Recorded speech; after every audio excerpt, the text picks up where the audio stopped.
What up, YouTube? What up, YouTube? It's Naj and Reina back with another drink and things. Look at this beautiful cup Maggie got me. Where did you get this from, baby? Target? Yeah, Target. You can't tell. Well, I guess you can tell a little bit when you drink it down, but it's like a pinkish. It's darker. It looks different in the daytime. Beautiful color. So, Reina just made some amazing tacos. First of all, I'm so sorry before we start. We're apologize for being 7 minutes behind today. I know that a lot of you really got the notification, got here on time, so I'm sorry about that. I see Bendy has to go soon, so sorry. Right. I ate those things so fast. Y'all see this? Look, I'm out here blinging. That's not his real ring. That's his gym ring. I'm out here with the bling bling on. My new bling bling. Well, my other bling bling is coming soon. What's going on, good people? How are y'all doing? What's up, Bendy? Hi there. Our awesome Kathy is with us.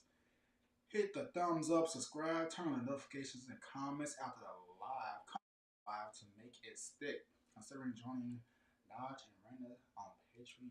Thank you so much, Bendy. Make sure they can hear us, baby. Yeah. Because you know I was. Thank you so much for that, Kathy. Bendy, thanks for coming through. I appreciate it. She said she mods for a channel that plans to go live something. Okay. Let's just make sure we got all our good people. What's up, Junebug? Junebug? What's going on? Appreciate how y'all coming through.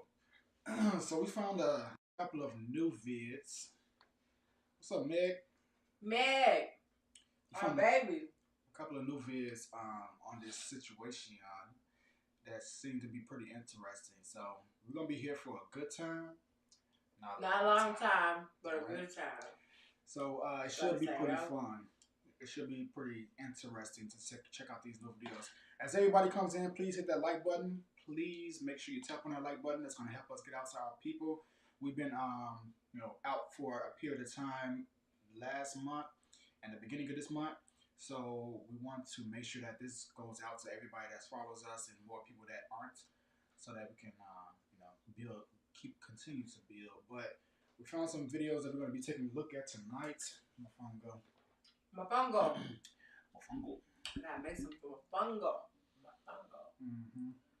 So I'm going to get that pulled right on up, and we're going to get right into it. I just want y'all to know. Let me explain to you why he's getting that together. Vegan jerk tacos. Man. Hit different. So, they do.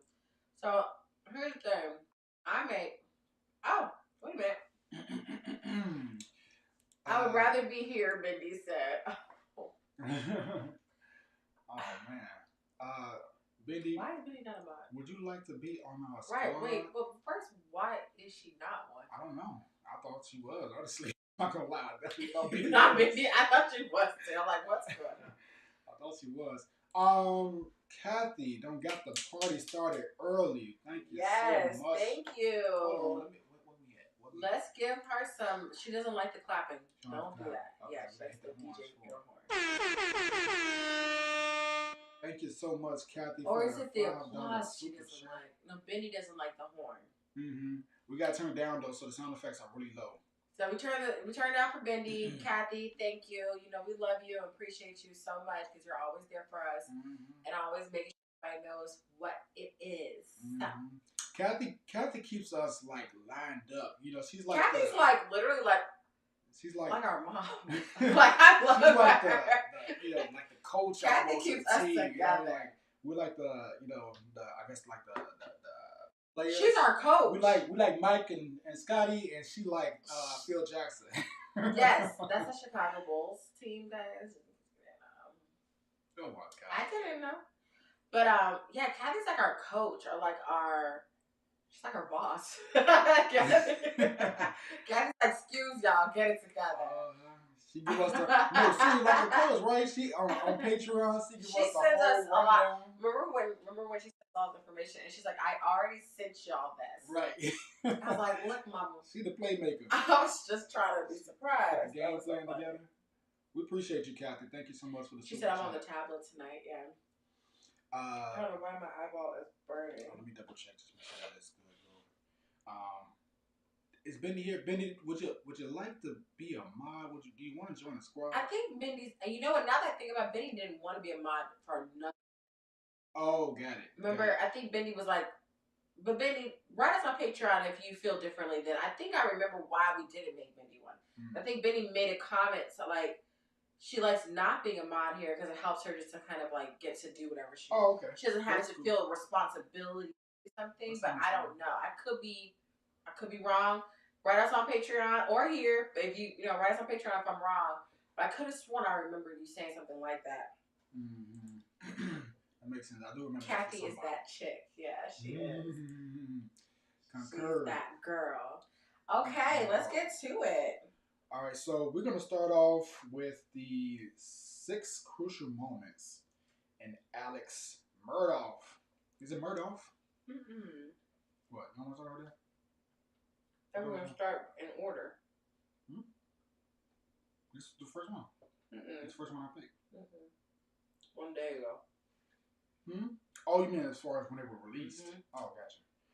I was just meant like when I put them on, I'm like, yeah, I'll pick this one first.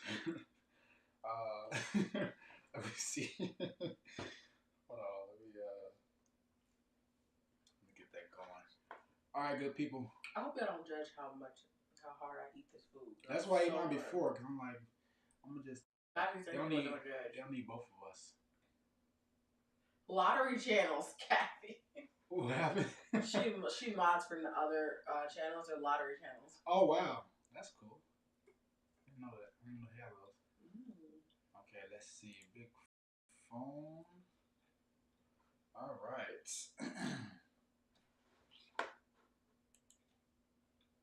Hold up. Wait a minute. Change the volume of camera detail. Yep. Let's rewind that. Secondly, I've been receiving over the past 2 to 3 days emails concerning a social media post by Mr. Griffin commenting upon witnesses' testimony and quality of the investigation by the state. And it appeared on my Twitter feed this morning. Mr. Griffin, is this part of your defense strategy, or? Your Honor, all I did was retweet an article that was published in the Washington Post. I didn't put any comment. I didn't make any statement. I just retweeted the article that's in the newspaper. That's all I did. You know, we had an NBA player who retweeted an article, professional basketball player who retweeted an article that resulted in him being suspended from the NBA for about 10 days and cost him about $10 million in salary. So, wow. Professional basketball. Newspaper. That's feed. It's part of your. He's a goat for that. Tell him. That right there, that speaks volumes.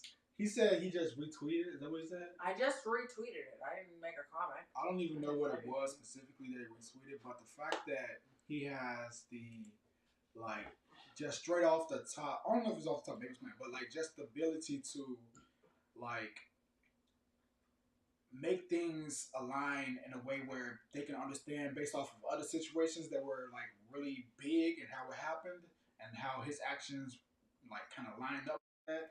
He brought up that he retweeted an article and then he was like, well, this situation is similar. He retweeted something and you see the impact that it, brought out. What do you think about that? I wanted to hear the rest of what he was about to get to because I wanted to know if he was going to be like, so that's no excuse. Or, like, I mean, I'm assuming that's where he's going. But I agree. I mean, this is one of the benefits of like having a diverse understanding of how things go and how things happen. So it's like what's good for the goose is good for the gander. Is that how that goes? It's just Is that the word? Is that the I'm saying? not sure. Well, the point is, if it's for him, it's for you, it's for everybody, and we don't get to say that I didn't say anything, I just retweeted it. Because when you retweet something, you agree with it. Unless you say something that's clearly in disagreement. Right. Because if you don't put no opinion on top of that retweet, then essentially you're saying you agree with it. It's like you saying like this is blasphemy. I would like to post this. I would have posted this if they hadn't done it first. Yeah. So, I mean, to me, like, I have a LinkedIn. I love my LinkedIn. I repost stuff all the time. If I reposted something that was controversial and, you know, maybe like racial or political or religious that was controversial, I can get fired from my job just for the retweet. Like, I didn't say anything. I didn't write it. Someone else wrote it. Too bad. Yeah. Like, you shouldn't have thought it was cool to have you represent it in some way. Real quick, guys, before we get back to this, there's some comments in here. That was powerful. I'm with it, right? Yeah, very much so. Junebug says, I've been trying to understand this case, but oh my god, too crazy. Probably 10 to 12, I don't know. This judge rocks. I read that all wrong. My YouTube life has settled down now. It was nice to just come here for a break from that. But there is only goodness here. Oh. It'd be awesome to be a mod. Make my baby a mod. Mindy been here with us from the beginning. She's in our Patreon. She's doing everything for us. We know everything about Mindy. Sadly, the judge's 40-year-old son passed recently. Benny, we're gonna make you a mod, by the way. But absolutely. I mean, we really should have been one like ages ago. That's so sad about the son. Wow. Yeah. 40? Sheesh. That's like 12 years from now. Oh God, I got about 7 more years. I'm actually enjoying getting older though. I'm not. You know, I always act like I'm younger than I am. Like saying I'm 30, no matter what. But lately, I've been thinking maybe I should just jump to 50 and just be like, I'm 50, and then people will be really impressed by me. Yeah. Like, damn, you're 50? I'm like, I know, right? You just play ping pong with ages. I look good for 50, don't I? But then I'll be embarrassed and they'll be like, dang, everyone would have thought you were more than 40. I'll be like, look at what God. Like, what do they think of? You know, I can't help it. Or if they're like, oh, okay, that's about right. You look good, girl. I mean, I would have thought you were like 47, 48. Honestly, just bury me. Like, it's just too much. All right, guys, let's get back to this video. Make my baby a mod, please. Defense strategy or? Oh, hell no. Bam. You guys can kind of see a little bit of the signs now, the old signs in here. Can we talk about Buster? Meg, let's go, girl. Call him out. Can we talk about Buster later, maybe? I wonder if he thinks his dad killed him, or is he so in denial he really believes that he's innocent? Thought? So listen, Meg, I'm ready for that conversation, boo, because I really have seen, like, conflicting conversations about it. From what I hear, he's on his father's side. But then I've heard that, like, during testimony, he's had, like, a lot of, like, concern about, like, certain things that have been brought up. So, let's definitely... He is really conflicted. Like, I'm sure as this shit's coming out, he's starting to think this motherfucker really killed my mom. Like, because you got to think about, like, the personal relationship he probably had with his dad, and, like, what he's telling him, the influence, and then on top of that, like, you know, maybe his mom, and that's his... It's probably a lot that... And plus, how old is he? I don't know, but he's old enough. Do y'all know how old Buster is? I definitely, he's probably about like no older than 25. Winston. That's Winston, not Buster. Oh God. But like I can imagine, like you lose your mom and your brother, you have your father, but you think that he's the one that actually caused you to lose your mom and your brother. But also at the same time, you have those biases towards your family where it's like, okay, well, this is all I got left. Right. You know, it's just a very like messed up situation to be in. Yeah. Yeah. Kathy says Buster is a victim too, but he has some issues. Trish. Hey, Trish. My What's up, girl Trish? from down under. Did you see how Alex is trying to control Buster from inside? Damn. Susan. Hey, Susan up, and Susan D? Chuckles. Hi. Just want to pop in and say hi. Can't stay. Exhausted from a new job. Oh, Hope all is well with everyone. We hope everything's well with you too, beautiful. I hope everything's going well with you. congrats on your new job. Congrats on the new job. It's a lot. It's hard, but you know, it's time to grind. It's okay. Buster is 26. Okay, so he's pretty young too. He's I said 25. Thought 25 is what I said. Guess 25, but yeah. 20, 26. I just feel sympathy and empathy for him because I've been in a similar place as him. Poor man. I know you said you have a good relationship with your dad, with both your parents, or I think You got such a good memory. she has a good. I mean, she said she has a good relationship with her dad. Like she doesn't have any issues, but you know, everybody's been through stuff. So Yeah, for sure. I can't remember if she It's a told us long about her ride but on this planet. yeah, poor baby. All right, let's get back to this video. Hopefully it's not black yet. Right. All I did was retweet. Oh, you get Is part of your defense strategy, or? Your Honor, all I did was retweet an article that was published in the Washington Post. I didn't put any comment. I didn't make any statement. I just retweeted the article that's in the newspaper. That's all I did. You know, we had an NBA player who retweeted an article, professional basketball player who retweeted an article that resulted in him being suspended from the NBA for about 10 days and cost him about $10 million in salary. So retweeting is the same as, to some, as if your tweet. It appeared, I didn't know that, well, I mean, I'm not a Twitter friend of yours, but it just appeared on my, under Twitter. First thing up this morning was you. You know, we had the lawyer who had a similar name to, a person with a similar name to our lawyer witness, and it was someone else by the same name. In your interest, your instance, it's your name and your picture. So, Retweet the article, no question about it. yeah, well, I've been reviewing Rule 3.6 regarding. I wish you could have closed that a little bit better. Yeah, I think Like, he kind of like let it. lost That's why I said I wanted to hear translation. the whole thing. Yeah, he started off good. That's why it's literally when you stopped. Yeah. I was like, I kind of wanted to hear the rest, but I wanted to see like what he was, how he was gonna do it. I wish we would have just like stopped and then like skipped to the next part because I like that part where we stopped at. It's almost like he kind of like backtracked a little bit, like he thought more into like maybe that might go this way, but that's a very valid point though. Like you got to keep in mind that what they held this NBA player towards, which is this NBA player is not a role model, right? He's going to be viewed as one because he's an NBA player, and we all know that all kids all around the world like look up to basketball players, which you shouldn't, right? You shouldn't look at them as a role model. You should look at them as what they are. They're just really good at what they do for a career.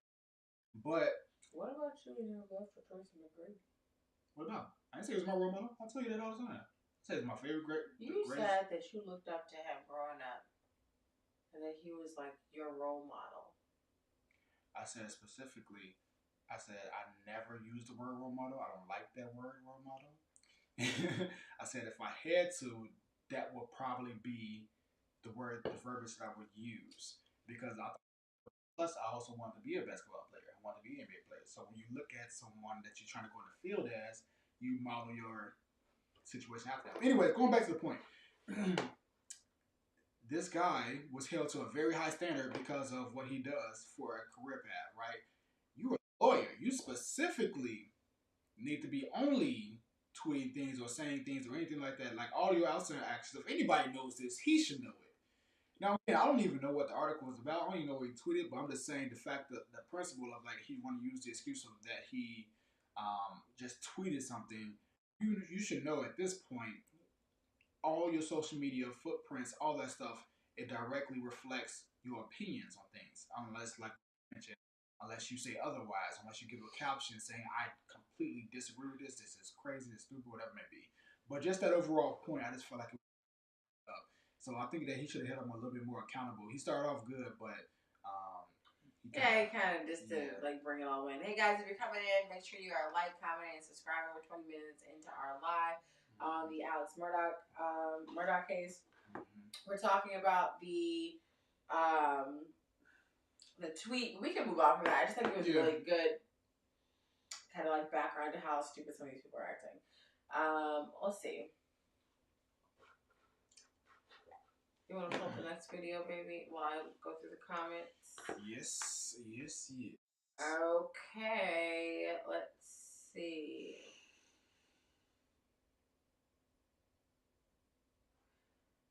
I think we saw this. I don't know if I brought it up and read it, though.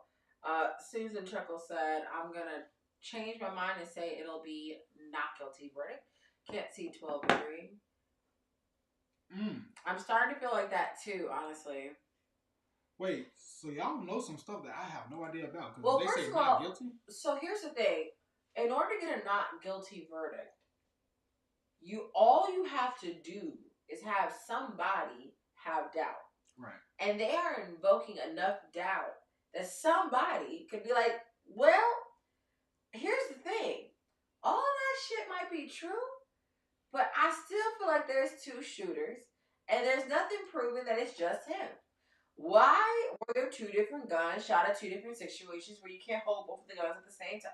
You know, all that shit. Like, somebody be like, I still just think that there's a possibility that he didn't do it. And that could be a not guilty. And I feel like they are inducing enough, like, confusion. Yes. Where that might be the case. Now, I've also, Naj and I have been learning about this with you guys these last couple of days. We don't know shit else, okay?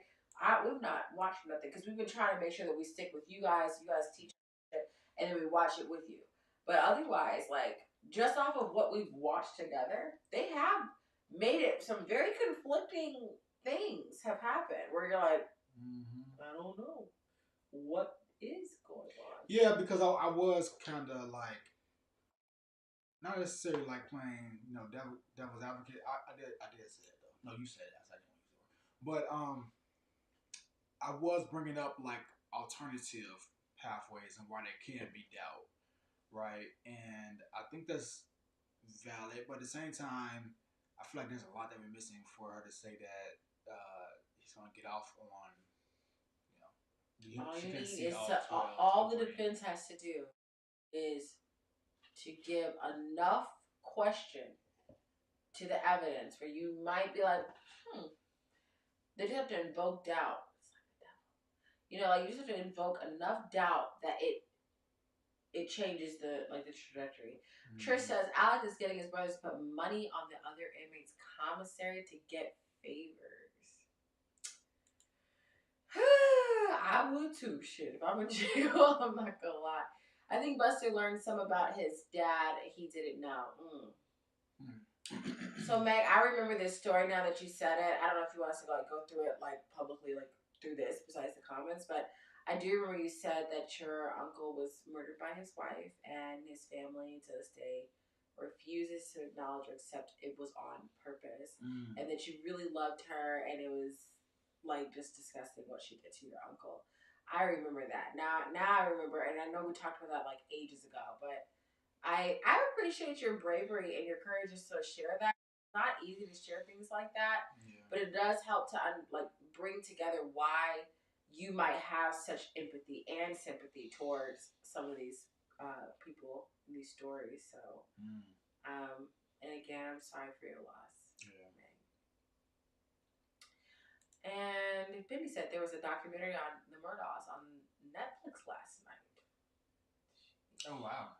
Shout out to the comments, guys. I really want to let y'all know. I love the community feel here. All of you guys shouting out, talking to Meg. Thank you. We can't do it the whole time. So the fact that we have such a great community here, I think is one of the reasons why people keep coming back. So thank you. Did you see Paul's ad? Let's see what we have on here.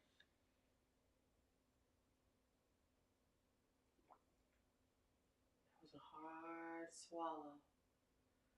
Okay, Kathy's getting her laptop. Oh, super chats from Junebug. Oh, a just because super chat. Thank you so much, Junebug. You know we love you, girl. Thank you. Just because, that's awesome. That's so sweet. Thank you so much for the super chat. Oh, y'all sure know how to make girls nut. Wow. All right. Junebug, thank you. We appreciate you. Appreciate it. Trish says, I wouldn't be surprised to hear that Alex's team tried a little jury tampering. Only reason why I don't think they would do this because they just know it's just too many eyes on this. I don't think they would do that just because it's just the consequences are much too high, and there's a senator on this thing. So I don't know. Maybe I'm crazy. I don't know. Let's get to this next I video. also don't know enough about them to know the extent of how far they'll go with shit. So I could be wrong just off the basis that I don't know what the hell they're. I don't know. So let me see what's this. Kathy says Trish at a minimum. Damn, so Kathy agrees. We are so in sync. Heart. So true. Meg, I'm with you, Trish. It's not like they have scruples that would prevent them from trying that. You know, they know some shit we don't know. Let's get to this next video. They know some stuff that we don't know. Has a matter he wishes to address with the court. Yes, sir. Good morning, Your Honor. I'm sorry. What's it say? May testify pending race trial pending. Okay, go ahead. We are discussing with Mr. Murdaugh his right to testify or not testify. And one of the issues that has come up is the scope of cross-examination that the state would be permitted to go into should he testify. And the basic rule is when the defendant takes a stand, he waives his Fifth Amendment privilege as to matters to which he testifies on direct and relevant matters subject to cross-examination. Your Honor has let in, over our objection, evidence under 404B of financial misconduct, and what we're asking is for an order excluding the state from being able to question Mr. Murdaugh on cross-examination matters related to the financial crimes that's been put before the court under Rule 404B if we don't testify about those on direct examination. And we need a ruling from the court at some point in time today before tomorrow. We're not putting them up today, but we're asking that we be able to advise him of what the state will be permitted to go into on cross-examination should he choose to testify. In order for us to adequately advise him and for him to adequately waive his right and his Fifth Amendment privilege and testify or not. And that's what we're asking. Would you like for me to review with him at this time his right to testify or not testify? Not at this point in time, Your Honor. We have to, we're trying to get a understanding from the court as to the parameters of the waiver of the privilege. Is he waiving, if he testifies about the murders, is he then subject to cross-examination about the financial crimes? That's what we're asking. All right. Mr. Waters.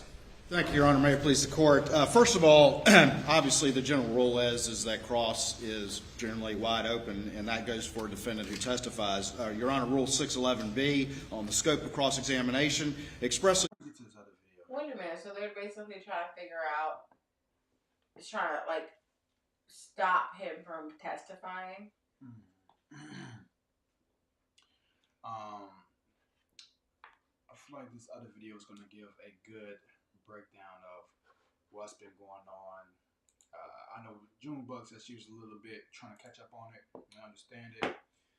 I'm also as well with some certain parts. I feel like this next one will catch us all up.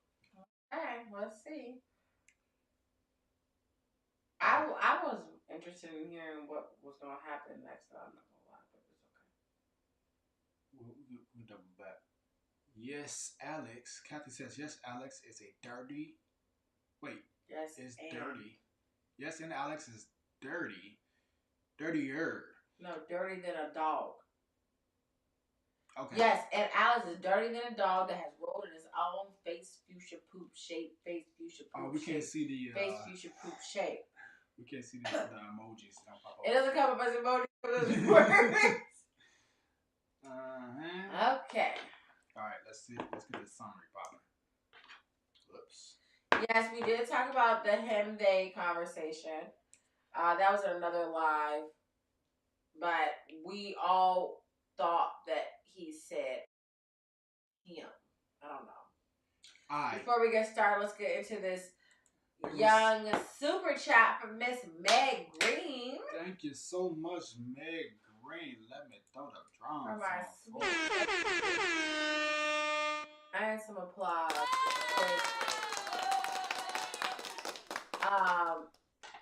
Sorry for the personal info dump. I've just had arguments about sympathizing with Buster, and my feelings started typing without my restraint. And girl, don't restrain yourself. We're like, you've been with us for a while, girl. We're like family at this point. You say what you gotta say. You tell us what you need to tell us, and you don't have to justify your feelings. But if you feel the need to express more, we're happy to hear it. So go ahead. Yeah. Don't apologize. It's good. We're here with you. We're good. Mm-hmm. And we're happy to hear it. Yeah. Thank you so much for the $5 super. Really appreciate it. Yeah, nah, for sure. This is a safe space. Except for Alec. Ain't safe for him. Alec's not safe. Ain't safe for Alex. We're open to all thoughts and everything. Oh. Okay, so this next video is called 6 Crucial Moments in Alex Murdaugh. I told Reina earlier it shouldn't be much of a surprise that he is a Murdaugh. A Murdaugh. With a name like Murdaugh. No offense to anybody. If y'all got that last name or relatives, whatever. It is like 6 crucial moments in Alec Murdaugh trial working in the defense favor. All right, that's this video right here. Of people around the world. We are taking a look at the 6 biggest moments for Murdaugh's defense during this marathon trial. Remember, as you sit there right now, in your mind,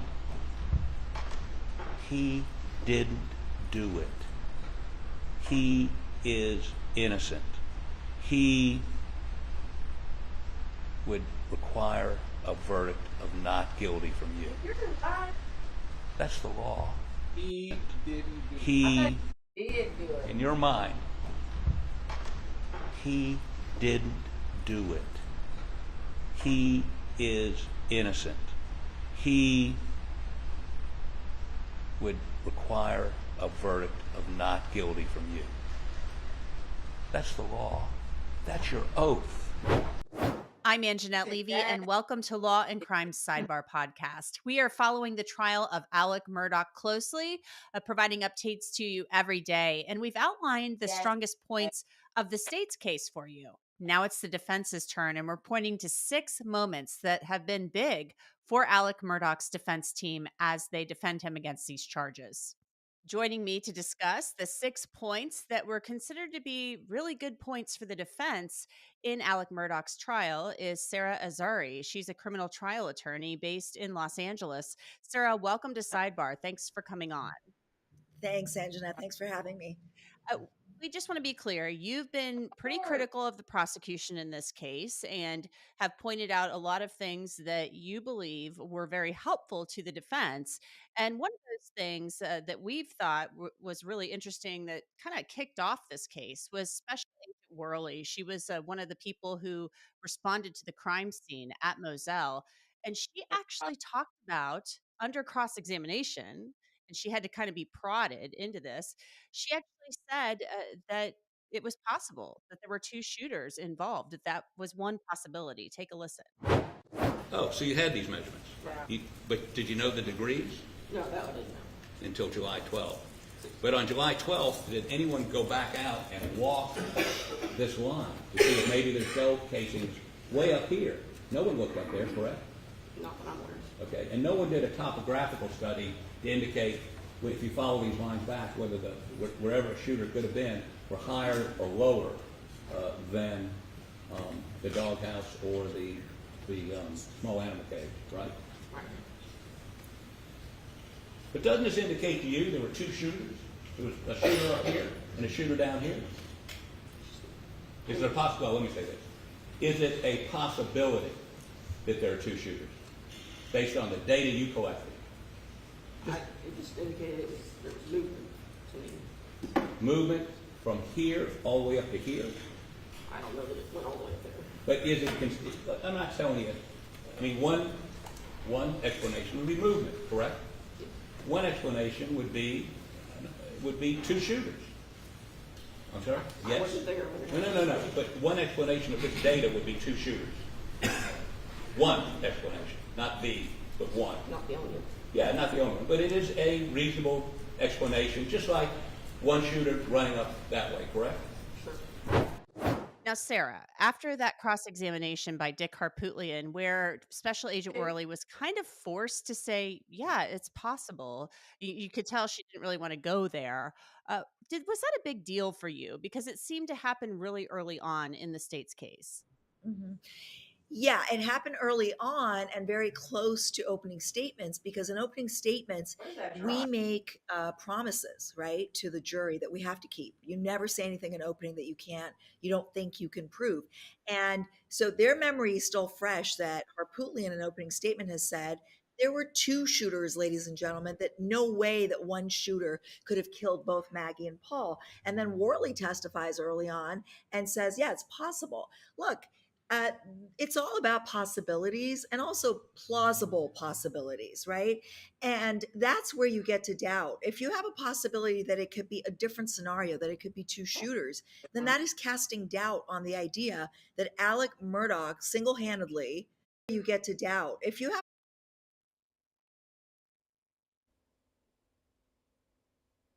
Now, tell me I don't see this. What is that?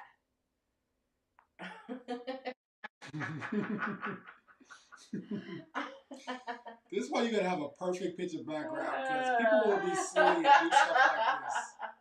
You can't have nothing you don't want to be shown. Is that like a lollipop or like It's probably a mirror. a macarena? Like, you know, Oh, a microphone. no, it's like those little things you. I don't know. Sorry. a possibility that it could be a different scenario, that it could be two shooters, then that is casting doubt on the idea that Alec Murdaugh single-handedly killed Maggie and Paul. And you have to remember that the state's case is he killed both. It's not that he killed one and there was someone else there. So if you could blow that out of the water, which is what Harpootlian did on Worley's cross, I thought that was very, very effective. And she also was helpful to the defense in the sense of, the contamination of evidence, the failure to contamination of the evidence in the scene, failure to contain the scene. So there's a lot of other things that were good for the defense. But I just want to clarify one thing. I've also been critical of the defense. I know everyone thinks I'm, anti-prosecution in this case. It's a very defensible case, obviously. So if I come across as criticizing a lot about the case in chief, it's not just because I'm a defense attorney. It's also because it is that kind of case. But I've, criticized the defense attorneys for making speaking objections, for not objecting enough, for opening the door to some things that they shouldn't have opened the door to. And even when we get to, the discussion about Sutton's testimony today, I have some criticism of that too for the defense. Interesting. There's been another thing that's been kind of out there, and it's hard for people to wrap their heads around this. The fact that somebody like Alec Murdaugh, who obviously is a very flawed human being. I mean, the financial crimes he's all but admitted to. He had an opioid addiction. He's charged also with a conspiracy regarding oxycodone, an opiate with Curtis Eddie Smith. So there are a lot of flaws there. There are a lot of warts. Yeah. However, Say the man had oxycodone. Let me show Get y'all out something like this right here. here. Let me tell Oxycodone. y'all something like this right here. Oxycodone is no joke. When I was 23 years old, I had my tonsils removed. Side note, if you are a full grown adult and your doctor or anybody tell you that you might need your tonsils removed and you can help it, if they can do something about it by you not getting it removed, please do so because it's the worst pain. The doctor literally said before I got removed, it's the worst pain that you will experience as an adult. Or a surgery, shall I say, as an adult. And I was like, oh, no. Like, because all the things that they say about, like, tonsils removed, you can eat ice cream and all that stuff. No, none of that. It was the worst. I tried to eat like a popsicle. I literally had to sleep up every night like this. Otherwise, I could have choked and literally, like, unalived myself. So it was horrible. I don't know where I was going with that. Just don't get your tonsils removed. What the fuck? Come on. I just wanted to say that. Get back to the video, baby. I just want to say that. Go to the comments real quick, man. I'll be right back. Talk with our good peeps. Talk to our good peeps. Let's see what we got here.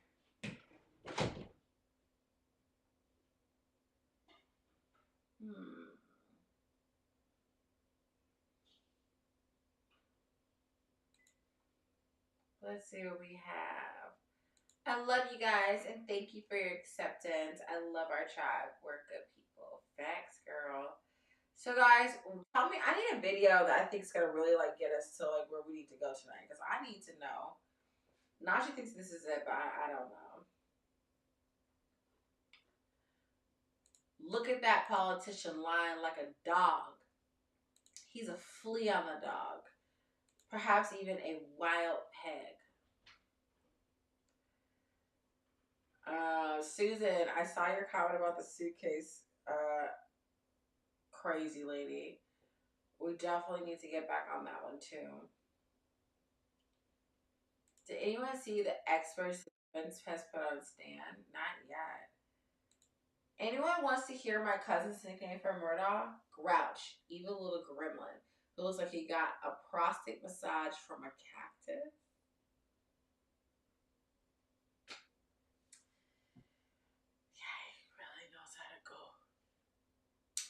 Really knows how to go there. That sounds so painful. My friend said something so horrible to me the other day.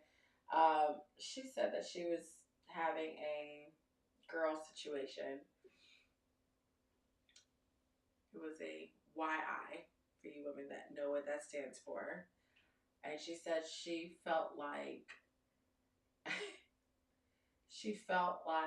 gyrating on a metal bristle grill brush.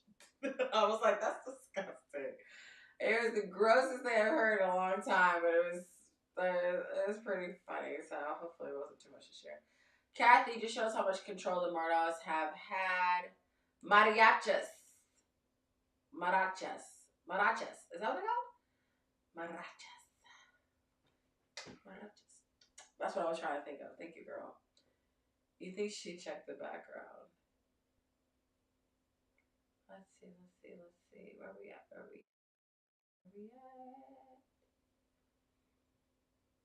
Prosecution has torn apart most of the defense experts. Good.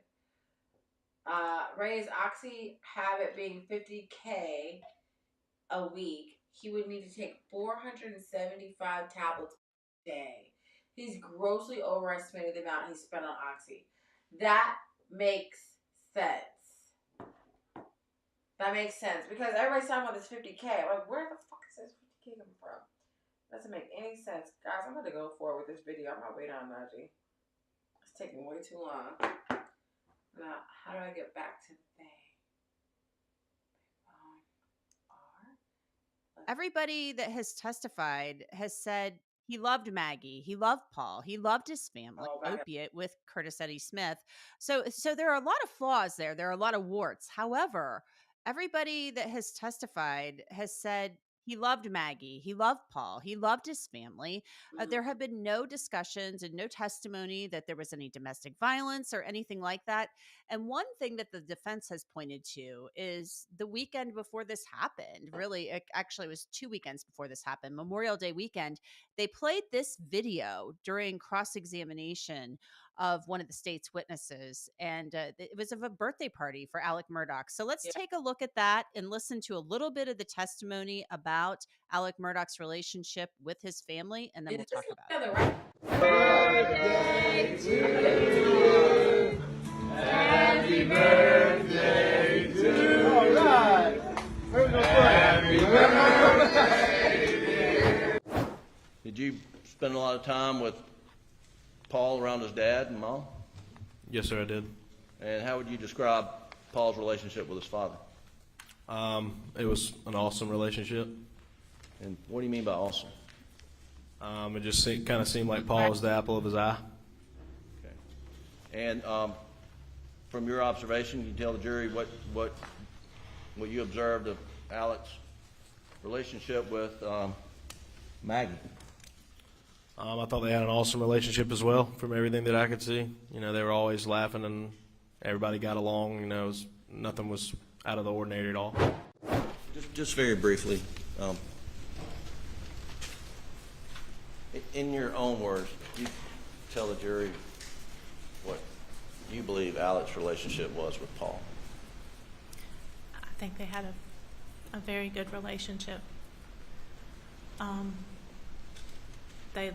They loved all the same things. They loved to hunt. They loved to fish. They loved to work the land. I think the plan was for Paul to take over Moselle one day, and they had a great father-son relationship. That's And in your own words, can you tell the jury what you believe Alec's relationship with Maggie was? It was good. It wasn't perfect, but Maggie was happy, and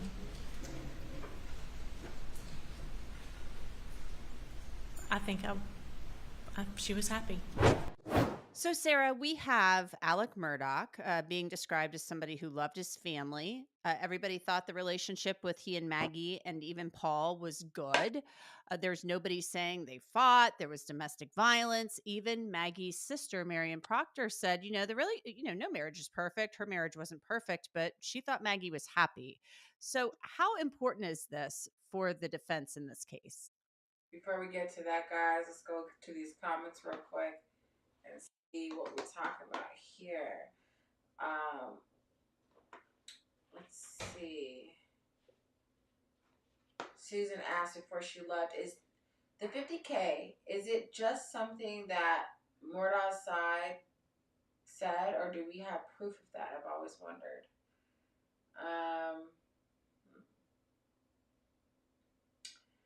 Meg said, I'm sure it probably felt like it was $50K to his bank account.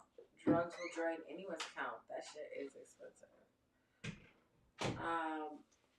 Let's see. Ah! Your big butt! Why? Why would you sit right on my hand? Because you're in my That seat. shit hurt. You sounded because I was in your seat? You couldn't just tell me to move. I didn't know you were going to be there. What's in your butt? What is this? A wallet. Why is it so hard? That hurt. Jeez Louise. He just sat right on me, y'all. In the middle of me just minding my own business. You know this is my seat. Why have your But hand I had on my it? hand right here. Hold me. That shit hurt. Instead of saying, sorry, baby, I didn't mean to sit on you, he's blaming me. Oh my God. You're not going to apologize for breaking my wrist? Sorry for breaking your wrist, shorty. Continue. I'll bring it off because it hurts now. Mm. Probably bleeding. Have y'all ever laid out in the middle of the street and then got mad at the car for running you over? Yes, actually, the car would be in trouble, not the later. Mm. You had more control than my hand did. There's a car This on the way. lawyer, Jim Griffin, keeps putting his foot in a big pile of steaming poop. I'm not surprised no one saw it coming. That doesn't make him innocent. Everything can look a lot prettier on the outside than it really is on the inside. Baby, if that ain't the truth, for Maggie to be so young. She's so smart. That is the truth. 23 or 24? Next 23 or 24. Wow. That's not it. 16. That's young. I could be her older sister. not old enough to be a nut, but old enough to You be gotta be old. 25 to be able to. That's true. Excuse me? I could be 10 years older than her. I could be like in that range. Anyway. The truth is, absolutely, some people put on a very good show to make sure no one knows what's going on in their home life. Some people are extremely good at making sure that everything stays private. So I completely agree with that. You said what? That's me. You will never know anything going on at all, ever. Well, nothing goes on for anyone to know. You ain't about to kill me. I'm saying it. Let's continue. Right. Clearly, you big. Alright, Reina, I imagine explaining at work how your broken wrist happened. Now she broke it with his ass.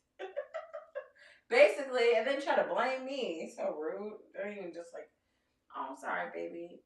Why do you have your hand there? Nope. Just like, rude. Everybody's laughing. I wouldn't be putting my hand where Yeah, well, it happens, and you could have just been there for me, but it's cool. Alright, y'all, let's get back to it. Here, bring it back up. My hand still hurts. It's red. Well, I think it's really important because, well, first of all, Her marriage wasn't perfect, but she thought Maggie was happy. So, how important is this for the defense in this case? well, I think it's really important because, well, first of all, when you're able to use the prosecution's witnesses to elicit testimony that's favorable to the defendant, that's always a beautiful moment because it doesn't happen always, you know. And sorry, guys, I hate to do this, but I just want to point out this comment that Trisha said because it's so good. You know, not even Maggie was on the inside. She had no idea of Alex's criminal behavior, and ain't that the frickin' truth? Maggie didn't even know what the hell was going on. So if we did it, she didn't. Nobody did. And that's what we saw happen time and time again with multiple witnesses, including Maggie's sister. But the idea that he's a family man, despite his flaws, is important because it makes it all the more unlikely that that tenuous motive that the state is trying to sell to this jury, that he would blow his son's head and out his wife because he wants to divert attention from his financial ruin and put it instead on him as a murder suspect. I mean, it's it's so crazy to me still 6 weeks in. It just makes that even more tenuous, you know. And the opiate addiction to me goes hand in hand with the thievery. Not every opiate addict is a thief and a fraud and a con man, but it is very much a cornerstone of addiction. You know, you get into not only transacting for drugs, but hanging out with really, you know, shady, colorful people and other kinds of illicit activity. We don't know what else would Alec Murdaugh was doing, you know, and his family doesn't know. I mean, that came out too, that they were really in the dark about his finances and all that stuff. So this was not a surprise to me because I have had clients, including lawyers, who have been engaged in large scale embezzlement. They were great people. They were great husbands. They were great fathers. But unfortunately, like you said, flawed and addicted and began to steal money from clients and then eventually everything that walked, right? So to me, look, I don't know what this jury's like down there, but I imagine they've been around addiction. They know about it, you know, that they're going to have some empathy, right? You know, and if Alec Murdaugh testifies, he better, you know, straight up, first and foremost, look the jury in the eye, say that, you know, he was a con man and a thief and all that. He's not lying today, and that he never killed his wife and son, that he didn't kill them. I mean, that's like right off the bat needs to come out, right? But to me, it's critical that he's not the monster that the state is painting him to be that would kill his wife and son, you know, and that can't be discounted, right? There was no looming divorce. There was no animosity or violence in the relationship between any of them, you know. Maggie's sister testifying about her happiness. You know, it wasn't a perfect marriage. What marriage is? That's why probably I'm single still, right? I mean, it's just, you know, Being married is hard, even if you're happy. It's, I mean, it's you know, it's a lot of work. It's work, yeah. And they were just having a regular marriage, so the fact that we have the absence of all those things that we typically kind of go, he had reason to kill her. We don't have here. We just don't have it. So in a lot of cases, we hear about DNA evidence, and sometimes DNA evidence is something that really points the finger at somebody. But in this case, we don't really. All right, let's get back to the comments real quick. Let's see. Oh, I totally play Reina as an older sister. I'm down for that. Yes. I'm trying to gather all the good ones. All right, let's see. Love it. So, the defense is shoveling themselves in deeper and deeper with every witness so far. This point, not everyone know, but this one specifically absolutely does. I wonder what this one's about. I don't remember. A bolt of lightning will strike him down. Sometimes the first act of domestic violence is an unaliving of a partner. Damn, that's some real shit. Damn. Trish is on one tonight. Like, she's really with it. Sometimes the first act of domestic violence, Stevie, that is crazy, is an unaliving of a partner. Don't always have to be warning signs. It doesn't always have to be like it started with the yelling, then it was a little shove here. It doesn't always have to be that. Sometimes it can go from 0 to 100, baby, real quick. That's wild. That's crazy. That's a very crazy. It's such a simple truth that's just like we don't even go there. Simple but powerful. It's crazy because it goes against everything that they're saying, claiming, which also is very valid because it's very possible. Yeah, it is. Once you get it ready, we can get back to it. Naj is just getting this last bite in. He's eating some more jerk tacos, y'all. He was hungry, I guess. Of that. We don't have the DNA at the scene, that isn't one of the Murdaughs saying, oh my gosh, here's your suspect. There's no signs of a struggle, anything like that. But what we do have through that DNA testimony, and I think it was kind of confusing the way it was presented, but we did hear some interesting things about the DNA underneath Maggie Murdaugh's fingernail, and it can't be identified. So let's take a listen to that little bit of testimony. We've gone through a pretty long list of things that you did analysis on.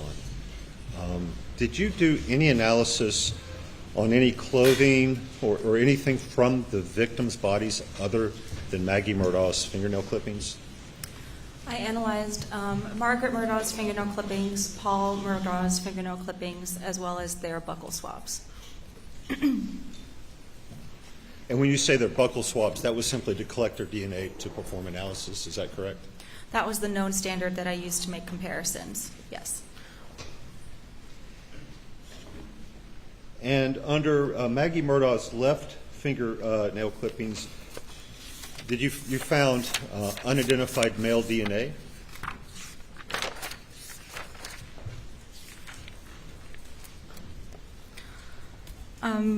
Foreign to Margaret Murdaugh, there were some alleles present, yes.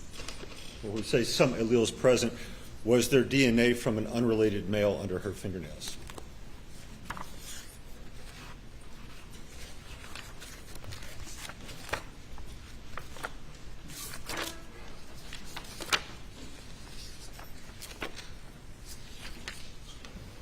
For item 70, yes, one of the alleles indicates a male contributor. And this was an unrelated male? Do you mean unrelated as in unrelated? Well, let me strike that and rephrase. Were Paul and Alec Murdaugh excluded as contributors?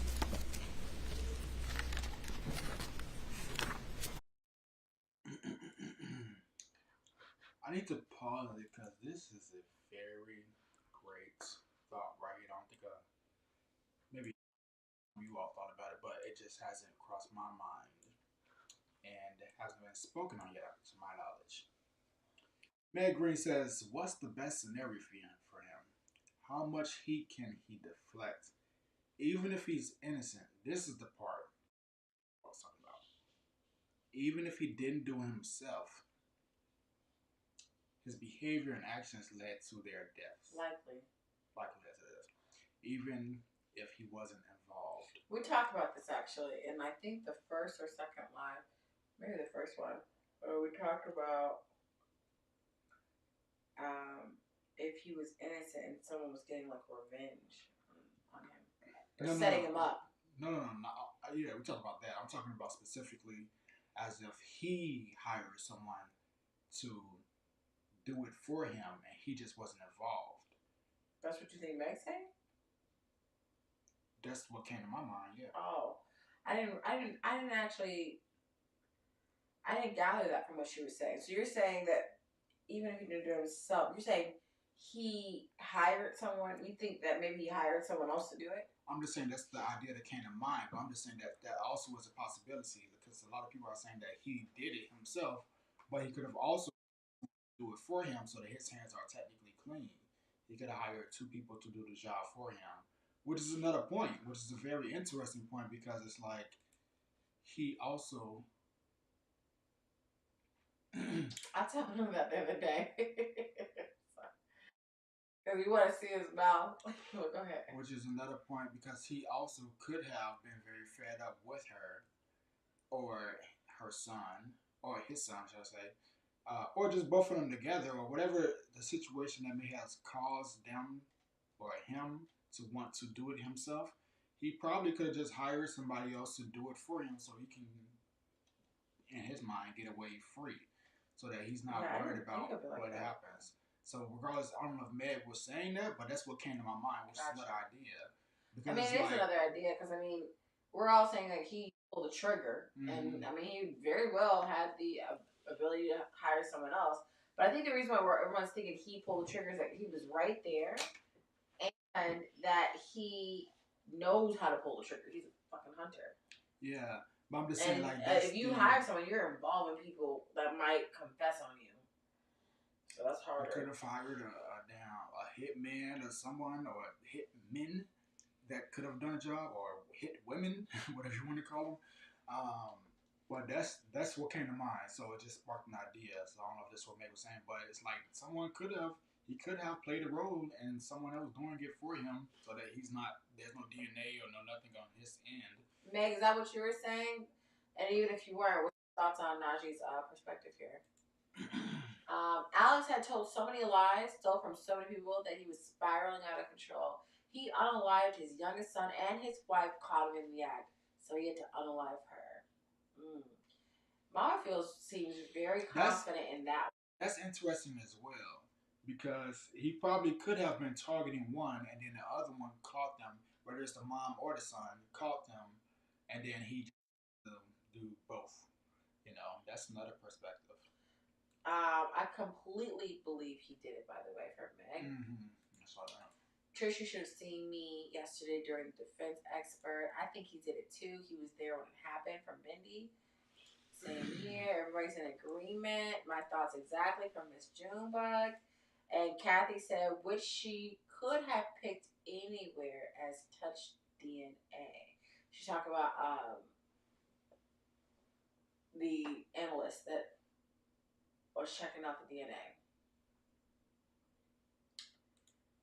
We saw that one. I was on that a while ago, Naj. I was having so much fun, Trish.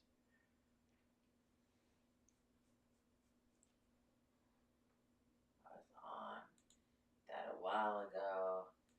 Alex's hands are far from clean of so much. What does that mean, Junebug? What part? I was on that a while ago. I said a lot. Like thinking that he got, he hired a hitman. Junebug, is that what you were thinking?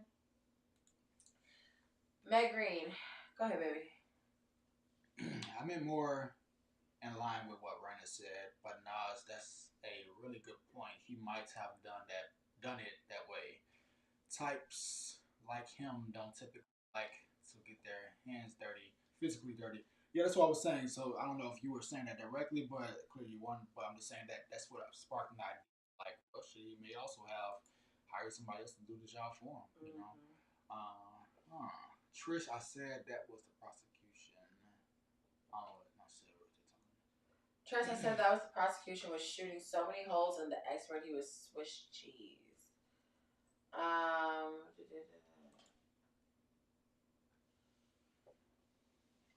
I hear you, but I think Alex is too much of a control freak. He wants it done properly. Oh wow. Meaning he set it up. She saw that. She thought that he set it up a while ago too. Meg said, my original comment was how much responsibility does he bear in that situation? Even if he didn't plot or do it himself, it's his enemies that killed him. It's only because of Alex's actions. So technically, legally, he doesn't bear any responsibility towards it, right? Like, he didn't pull the trigger. He wasn't helping. He wasn't a co-conspirator. His actions led to it. Morally, ethically, he's a bad human. And he's going to live with the decisions of his life forever, right? But if you look at, like, everything that's come out in such detail from this, which will make the next cases easier when they go prosecute him for the financial crimes and for embezzlement and for his other things, the chances of him being guilty for all of those things is so much higher because we've learned so much about it now, and they're going to have to revisit all this in the next case, right? Don't you think? So, I don't know. That Maggie and Paul were killed, if that's the case, that it wasn't Alex. Kathy, during Buster's testimony, it came out that his father had bought Paul a replacement gun, yet Paul continued using Buster's, and Buster had no idea. Wow. And now, no one knows where the replacement guns are. Wow. That's interesting.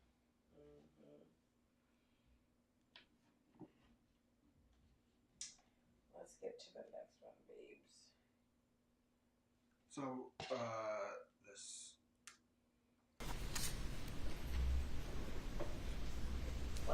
Yes.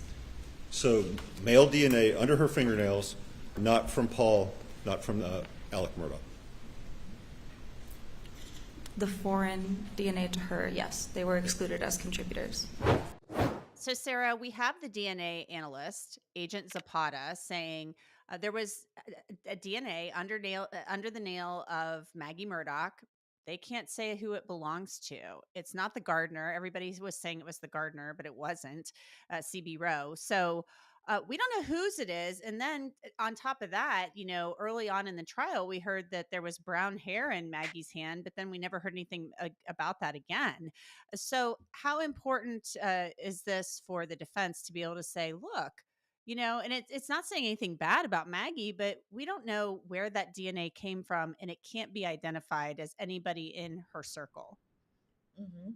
And that's very important because remember that the entire burden to prove their case beyond a reasonable doubt is on the prosecution. The defense does not have to prove anything in this case.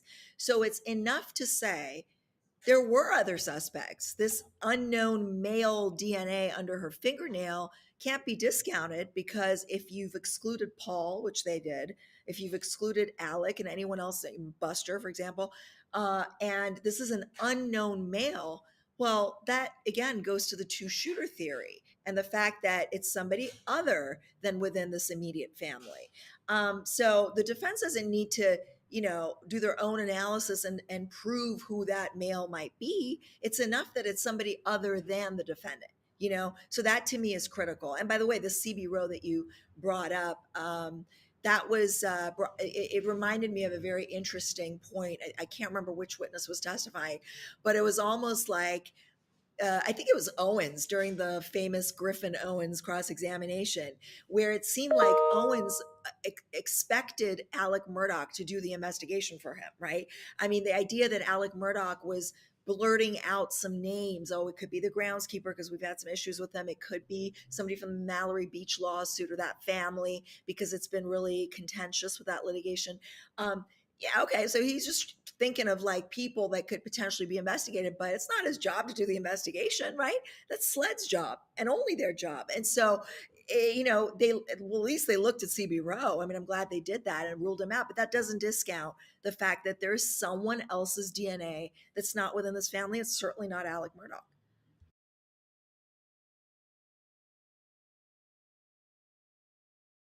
What do y'all think about that? What do y'all think about the fact that there was somebody else's DNA found that was not Alex or Alec, whichever one you prefer? There was somebody else's other than his found.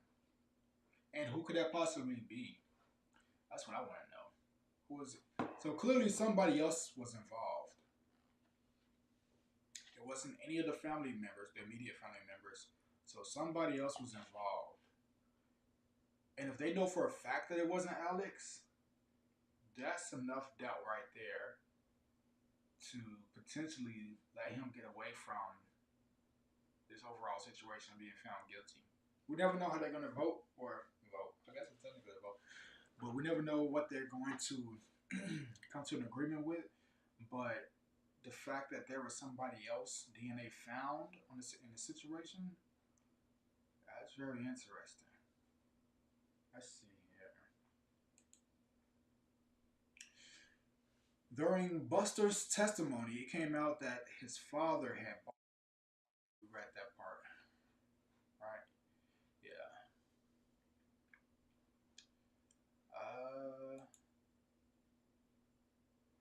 Trish says Alex is a seasoned hunter. He would have had a few rifles primed to go. Okay, I think I'm kind of read those. Green says, I didn't know if it was brought up.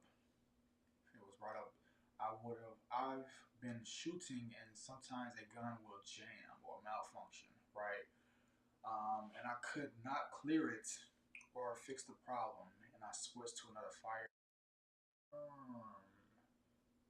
Wow, now that's a great point. I didn't even think of that. I don't know why I didn't think of that, but that's a great point. That is an excellent point. Meg, you came through with all of the all of the thought-provoking ideas. That is very interesting. Very interesting. Damn. I didn't even think about that. Huh. His gun have jammed, and he does have access to tons of other weapons. And they did say both of the weapons that was used was found, or did they say both of the weapons that was used to kill the wife and the son was found at their home, their residence? I know one of them at least was found. Did they say both of the weapons were found, or just one? This is a very interesting thought process right here. One of them could have jammed, and then you switch to another one because you have an access or excess. You have an excess of access to weapons, which is probably, that's a good point. That's a great point, Meg.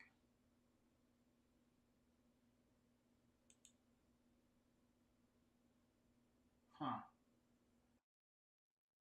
Mikey, what's the deal? What's up, Kathy? What's up, Naj? What's up, Meg? What's up, Trish? What's up, Reina? Mikey came through and said what's up to everybody in the chat. What's going on, Mikey?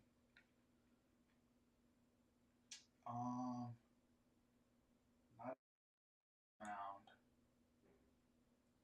Right, the specific weapons haven't been found, but the type of guns, one of the guns was found.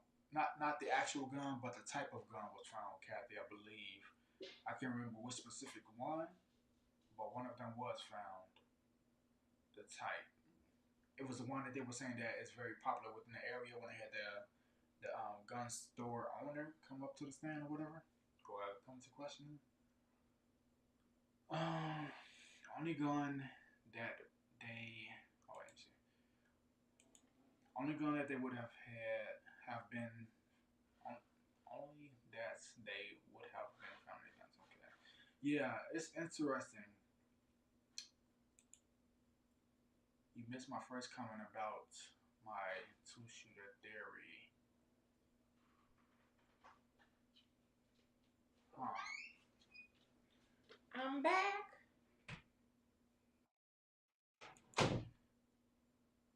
So Meg had brought up a great point. A great point. What'd she say? So this is the one I didn't read yet. She said I missed one of them.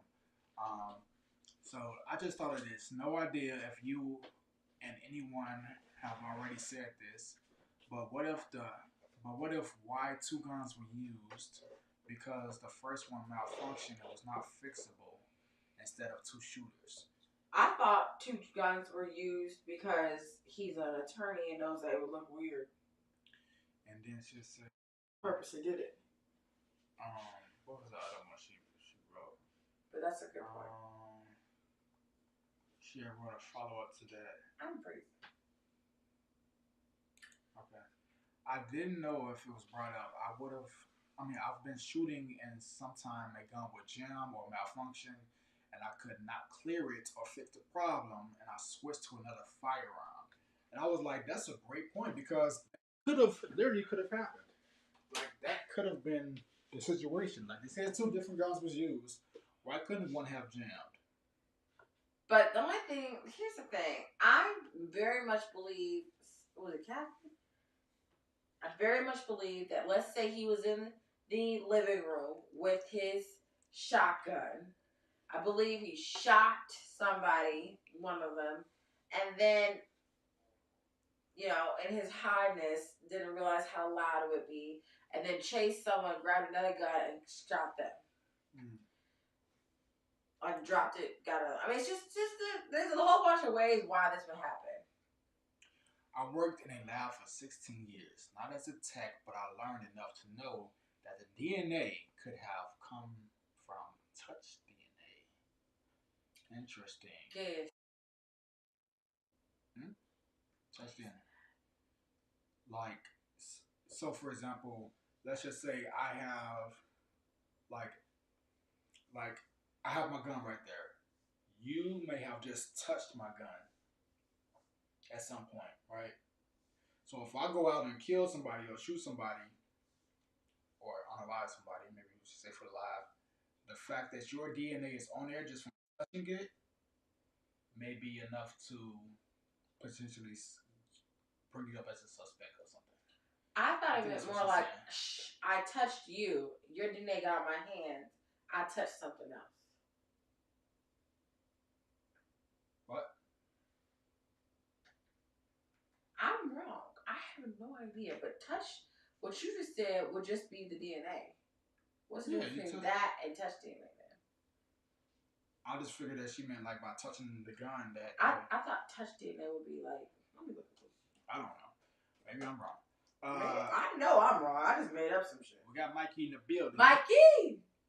Hold on. It was something else that I wanted to read. I think Meg said something else. Meg says, like you said, Naj, he had an entire room full of other guns to use. Would you worry about trying to fix the problem, or would you just get another and fix that's functioning correctly? That's true. That's true. Kadi said, welcome back, Reina. Baby, you're right. What did it say? Touch DNA, also known as trace DNA, is a forensic method for analyzing DNA left at the scene of a crime. It is called touch DNA because it only requires very small samples, for example, from the skin cells left on an object after it has been touched or casually handled, or from fingerprints.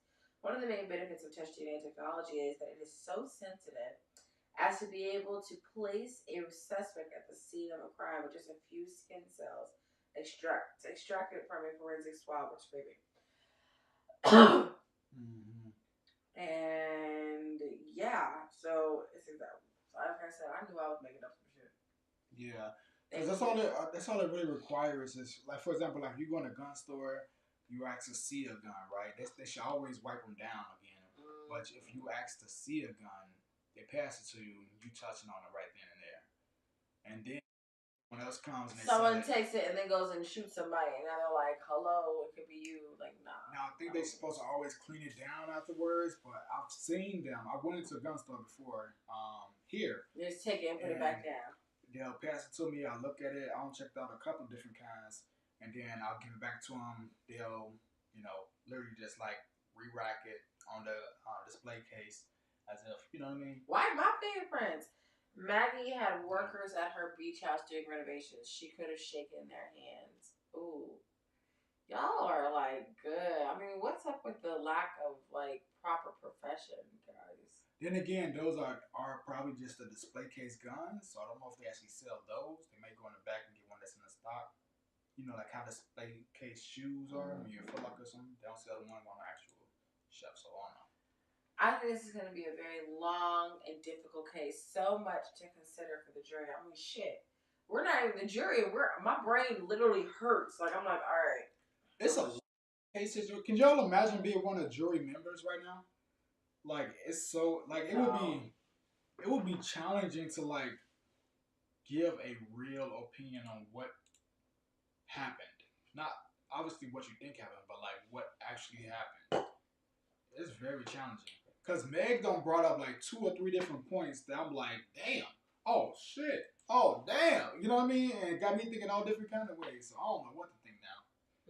I really don't know what to think. You're like, now that you put it like that. Seriously, that's how I am right now. I'm like, damn, he could have done it. Because he could have, we brought up he could have hired someone and 2 people could have done it. Then she brought up he could have done it himself, but the gun jammed. And then, so I'm like, shit, I don't know. I would literally have no idea. Mikey, where's my sister Naj? You think you could do it alone? Huh? Huh? Nice outfit, Reina. Thank you, Mikey. Touch DNA means maybe she shook the hands with someone and their DNA. Actually, that's exactly what I was. Well, that's what you said.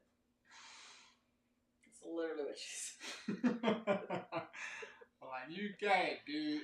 Who said that? Or maybe someone else's DNA was on something she touched.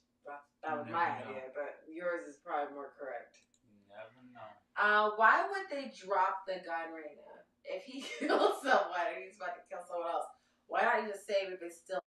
It's easier to ensure 1 is never found than 2. Girl, listen, I don't know. Man, you out here throwing all kinds of things out here.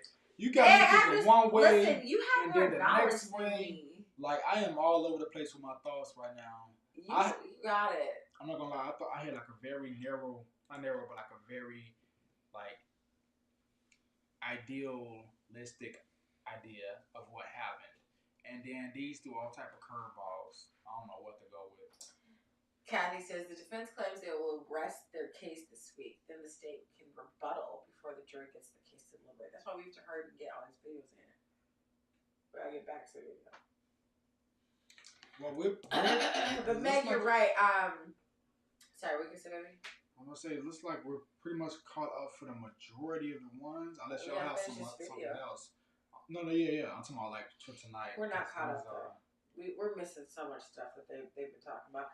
Well, I don't know what videos they're watching. Okay, well. But did you think the brown hair was interesting? Because we heard about that really early in the trial. Right? That's Sled's job, and only fan for him, right? I mean, you brought up, that was, it reminded me of a very interesting point. I can't remember which witness was testifying, but it was almost like, I think it was Owens during the famous Griffin Owens cross-examination, where it seemed like Owens expected Alec Murdaugh to do the investigation for him, right? I mean, the idea that Alec Murdaugh was blurting out some names. Oh, it could be the groundskeeper because we've had some issues with them. It could be somebody from the Mallory Beach lawsuit or that family because it's been really contentious with that litigation. Yeah, okay, so he's just thinking of like people that could potentially be investigated, but it's not his job to do the investigation, right? That's Sled's job and only their job. And so, at least they looked at CB Rowe. I mean, I'm glad they did that and ruled him out, but that doesn't discount the fact that there's someone else's DNA that's not within this family. It's certainly not Alec Murdaugh. But did you think the brown hair was interesting? Because we heard about that really early in the trial, that she had brown hair in her hand. There's somebody else specifically whose DNA has been touched. touched something that is not within that immediate family. But then that's when we went into the whole situation of, well, maybe that person that may have touched it prior to, or handed the gun, or could have been like somebody that was just there like a month ago, 2 weeks ago. That Who like, was not touched the still gun. under her fingernails? It was under her fingernails, not the gun. Oh, fingernails. Oh, It's not on a gun. They didn't have found the guns. The guns are missing. Right. Yeah. So it's recent. But here's my thing. I don't know. I mean, this is the point about invoking doubt. This is the point about doubt. Yeah. Like, because it's like, when you start hearing this shit, you're like, oh, I don't know. I mean, like, even though I still very much believe he did it, it's enough to make somebody, when we talk about a jury of our peers, which could include one real dumbass person, to be honest with you. And it was they're like, well, under her fingernails, right? Yeah. Now that's tough. Now that's tough right there. That's definitely enough to invoke some doubt. A lot of doubt. Maggie had just gotten a manicure. Oh. Yeah, I'm glad I ain't got to do these damn jury duties. I've been to jury duty one time in my life. I think I was like... You were 24. No. Yeah. No. It was when you were 24. I was like 17 or 18. I was like 18. You have to be an adult. Hmm? You have to be an adult. You can't go as a child. I was very young. You were 24. Let me see. Because I had to miss I had to take you. Girl, sit down. I was like, let me see. Because I had to go all the way up to Skokie this one when I was in. Okay, they don't care about this. So I went to jury duty one time, right? They do care. They don't know what Skokie is. Hey, they do. Somebody's been to Chicago. Somebody's been to Illinois and they went up to Skokie, up the north side. If they haven't, somebody in chat, somebody's going to watch this later on a year or two down the line. A year or two? Yes. I went up to Skokie on the north side, all the way north of Chicago, and I had to do jury duty. And we literally had to sit in this room for 6 hours. 6 hours, right? For jury. No, I'm sorry. It was 8 hours. We had to sit in this room. And then they announced that you can go home. It's been canceled. It's been postponed. That's what they said. It's been postponed. So they paid me $25. Gave me a $25 check and said you can go home. That was my closest experience to being a jury member. I would love to be a jury member. You never got one in there? Never. Damn. I've literally never, ever been summoned to jury duty as far as I know. Never in my life. Now I probably will get one. I hope I get like a good case. Oh, okay, wait, Meg said, hold on. Thank you, Kathy. Thank you so much. I knew somebody cared. Kathy cares. Thank you, Kathy. I appreciate that. Meg Green said, and I'm kind of skeptical that he would have hired someone to do that because that's just loose ends. One or two more sets of mouths to spill secrets. I already said that. You see how you listen to it when it comes from someone else. Come on, babe. What'd you say? 3 can't keep a secret unless two other are dead. Damn, girl, that's some deep I've shit. heard I love that. I've never heard that before. But Larry just said something like this to Najee, but not to y'all, so don't you worry. It's more about Najee listening to me. But I said that it just doesn't seem like something he would do because he's an attorney and he wouldn't want someone else to know what he did. And that's when Najee mentioned. Well, he could have hired an actual hitman or hit woman. So that was his response to that. But yes, I agree with you, girl. I mean, I don't see him hiring someone either because it's just going ridiculously silly way. This chick is annoying. What she say? I'm not gonna say.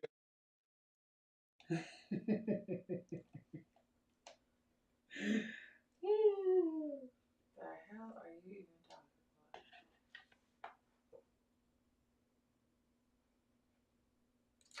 I'm pretty sure he did, but I'm not doubtless. If I was a juror, I'm not sure I'd be confident to convict for double homicide. I can't believe you did that to my comment, Naj. I'm sorry, girl. Kathy agreed with me, Meg. But that's not the point. I was literally about to read it. You just gonna take our baby down. Oh, sorry, still credit for your thought, Rita. No, girl, it wasn't you. It was him. Girl. Oh, I could easily convict him. Listen, once Kathy has it up in her mind, Mama's got it up in her mind, okay? Like, that is what it is. What's up, Junebug? And then we never heard anything about it again. Yeah, and brown hair. I mean, Alec Murdaugh is, I don't even know. I mean, Buster's red. Alec Murdaugh's like strawberry blonde. Certainly not brown hair. Like grayish, yeah, strawberry blonde. Yeah. Yeah. And so again, that to me was Anjanette. I was like, okay, is this another thing they missed? Because there's a lot of missed opportunities in this investigation. There's a lot of destruction of evidence, contamination of evidence. I don't know if that's just something that just also, again, slipped through the cracks. Because it didn't sound like there was any testing done on it. Because even if it was to exclude people or to point to a certain direction, they should have testified to it, right? So I can only imagine that it just wasn't tested. And by the way, isn't that consistent? You don't have to answer this question. I can answer my own question, but like, it's so consistent with how the prosecution has proceeded in the courtroom, asking these questions, raising these issues, and just like it falls flat. Like they don't leave the jury with a nugget or a takeaway. So that to me is very, it correlates, right? Like, okay, so we found hair. Okay, and what'd you do with it? Did you test it? If you tested it, what happened? What was the result? So it all sort of fits. It fits for me. Let's get to Agent Owen. He is the lead case agent on Paul and Maggie's murders. And, he was one of the last witnesses for the state's case in chief. And he's supposed to kind of wrap this all up and tie a bow on it for the jury. Here you go. It's all put together. But there were some things that came out on cross-examination that were somewhat concerning. And it was about statements he made to the grand jury. These are things he testified to in front of the grand jury in order to get an indictment, to tell the grand jurors, look, we have probable cause to believe Alec Murdaugh murdered his wife and son. And one of those things had to do with the fact that he said there was blood spatter on Alec Murdaugh's t-shirt, that white t-shirt that we've seen. And so he was questioned about that statement he made to the grand jury, which turned out to not be true. So take a listen. Now, when you presented this case to the Islandton County Grand Jury to obtain a true bill indictment, you testified under oath that an expert had found multiple... Is he talking about grand jury presentation? Carlton County, it's not a record of a county grand jury.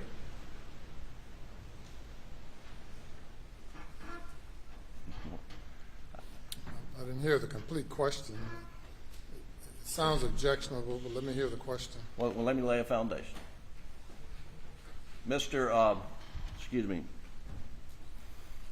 Agent Owen, before you testified before the Islandton County Grand Jury, you prepared an outline of your presentation, did you not?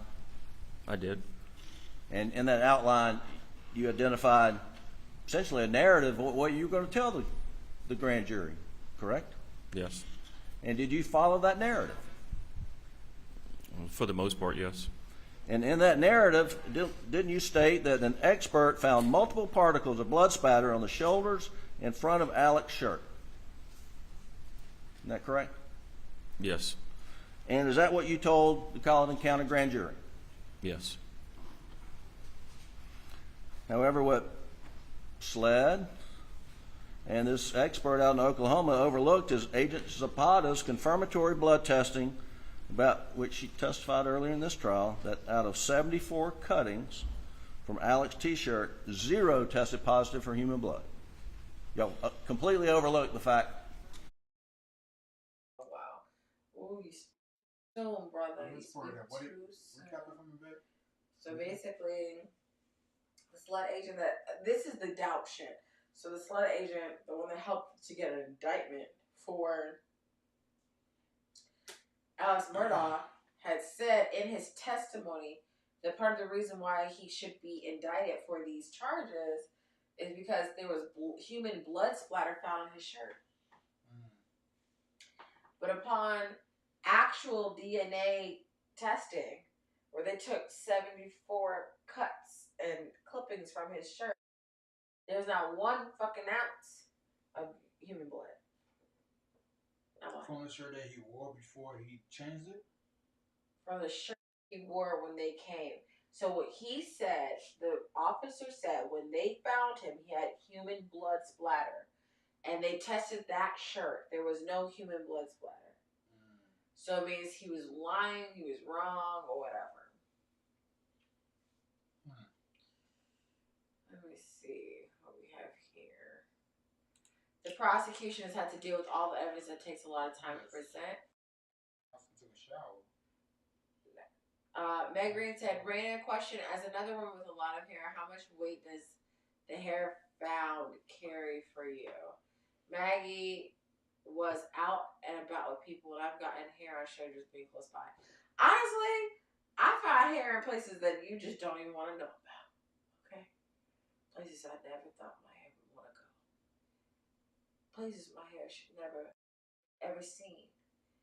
And yet it's explored deep in dark crevices that no one should ever be a part of. Let's continue. No, I'm being honest. Hold on. This is real. Maggie knows what I'm talking about. Your hair can be anywhere. So I agree. I mean, people like curly hair people shed like dogs sometimes. Like, it's really disgusting. Because okay, listen, people shed 100 strands of hair per day at least, right?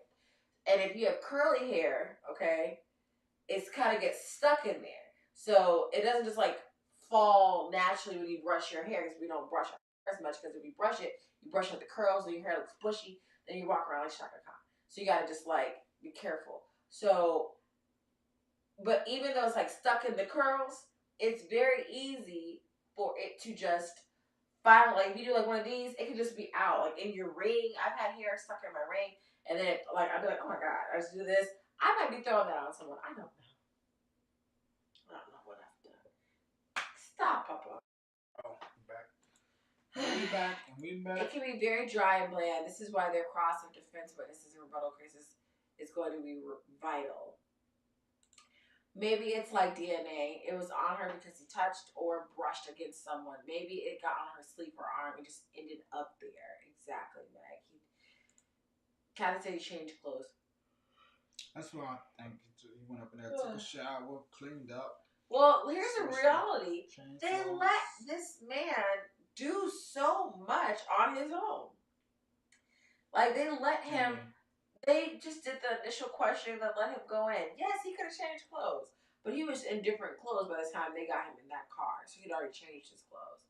This attorney is slimy. Well, they had already shown that by the time that the ambulance came, like unalived, and then the time that he called, and then the time that he, there was like a lot that would happen. Well, it was like at least an hour, right? So no. So by the time the cops came, he had already changed clothes. Period. That's been proven. Because he had on the Snapchat outfit at 8:44. By the time the cops came at 10-something, he had on a new outfit. Yeah. The all-white shirt with the khaki pants or something like that.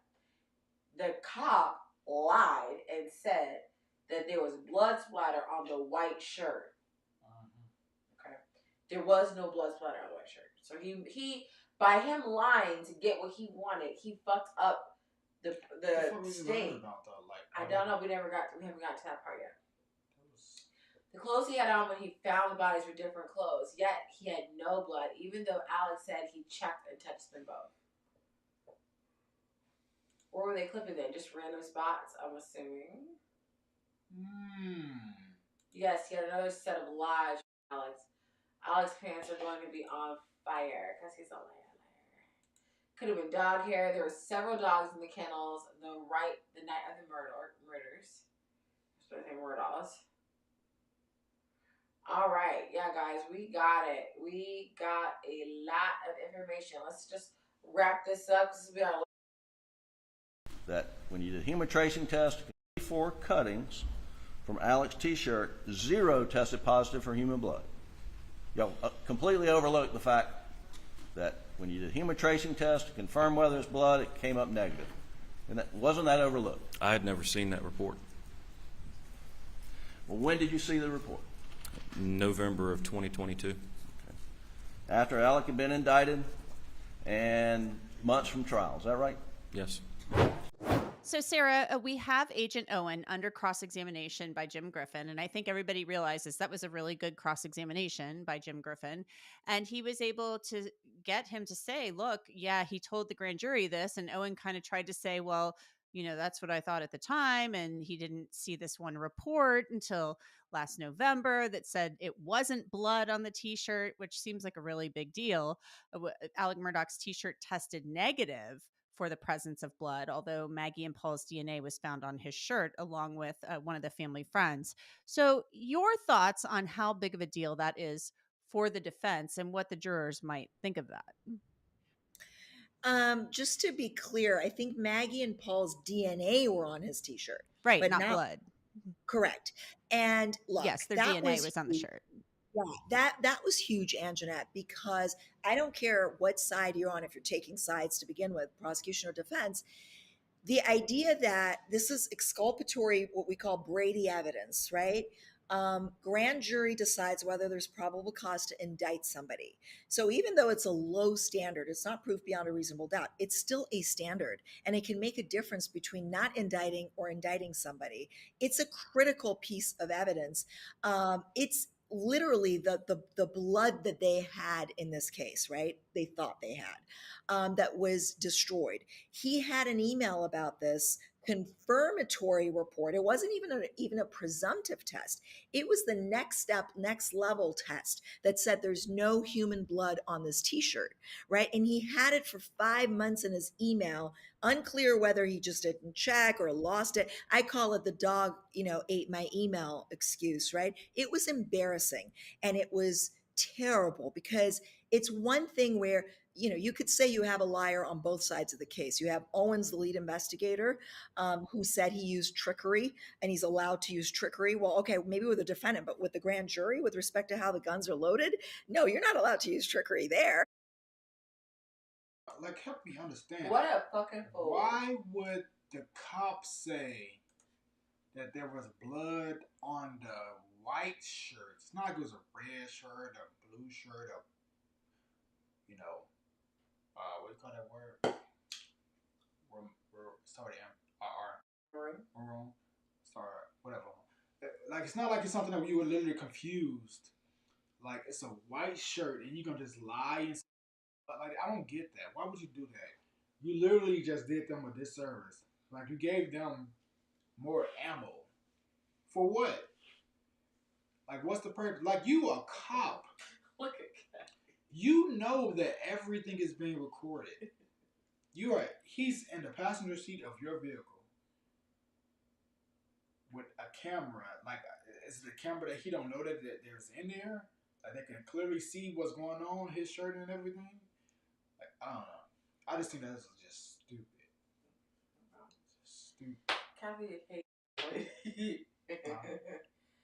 Yes, Trish, the cop Owens from SLED lied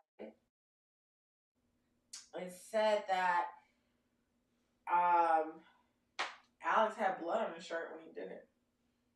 That was ridiculous. The biggest issue with this lie, obviously, is that anything you say that could make people not believe you is a problem, especially in a case like this. There's so much confusion, so many lies, so many aspects. It's like, you can't have anything go wrong on the state side, especially in the sense of admission or honesty or transparency or candor. You cannot have a lie, because now it's like, what else are you guys lying about? Mm-hmm. I'm starting to think that maybe he's right. Mm-hmm. Maybe y'all are purposely just trying to like get, because this is a popular guy. Maybe y'all, since has quote unquote ties to the mafia, are just trying to take down his family. Right. Like, maybe y'all are going against him. Right. Because once you start, like, how do you lie and say there's blood on a shirt and there isn't? And then, like, there's actual tests. Like, how did you know there was human blood on? How did you know? So, here's the thing.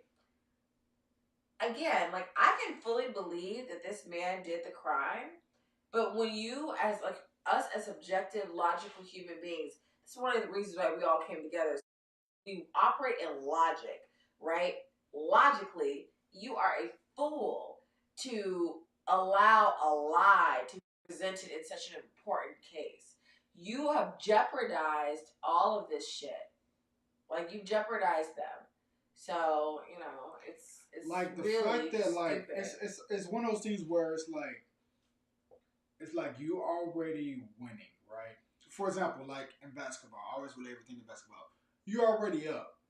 No, actually, maybe I'll understand spades. You got 6 books, right? You got 6 books. You probably would have done better with NBA.